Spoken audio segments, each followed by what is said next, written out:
কবিরকে দল সাসপেন্ড করেছে, কারণ হুমায়ুন কবির বাবরি মসজিদ তৈরি করবে। 1 বছর আগে থেকে বলে আসছে, কিচ্ছু করতে পারিনি। এই হুমায়ুন কবির 6 মাস আগে বলেছিল 30 ভাগ হিন্দুর গলা কেটে 2 ঘন্টা ভাগীরথীর জলে ভাসিয়ে দেবে। তৃণমূলের কেউ কোনো প্রতিবাদ করেনি। 3 মাস ধরে এই লোকটার রোজ মমতা আর ভাইপোর পিন্ডি চটকায়, তখনও কেউ প্রতিবাদ করেনি।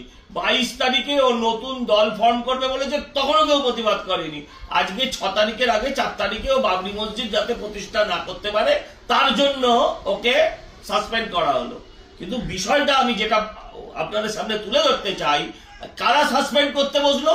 সাসপেন্ড করতে বসলো ওখানকার নিয়ামত শেখ বলে একজন বিধায়ক, ওখানকার আখতার উজ্জামান বলে একজন বিধায়ক, সঙ্গে ববি হাকিম। মাঝখানে ববি হাকিম, দুধারে দুজন। আমি বলছি, ববি হাকিমকে কখনো দেখেছেন কাউকে সাসপেন্ড করতে, কাউকে বহিষ্কার করতে, এই জাতীয় কোনো কাজে? কখনো দেখবেন না।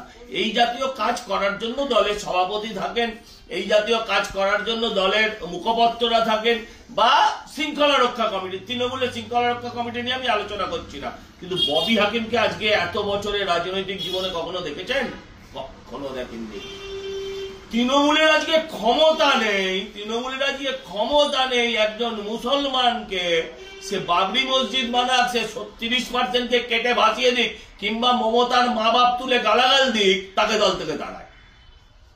মুসলমান দিয়ে মুসলমান দাঁড়াতে হচ্ছে, হিন্দু দিয়ে দাঁড়ালে মুসলমান রেগে যাবে, এই ভয়ে। সাম্প্রদায়িক রাজনীতি কারা করছে পশ্চিমবঙ্গে, আপনাদের চোখের সামনে এটা পরিষ্কার। তাই আমি হিন্দুদের বলবো, আপনারা বুঝতে শিখুন। আপনাদের তাড়াতে হলে কিন্তু এত চিন্তা ভাবনা করেন না মমতা ব্যানার্জি, কিন্তু একজন এত বড় সাম্প্রদায়িক লোককে তাড়াতে কত চিন্তা করতে হয় তাদের।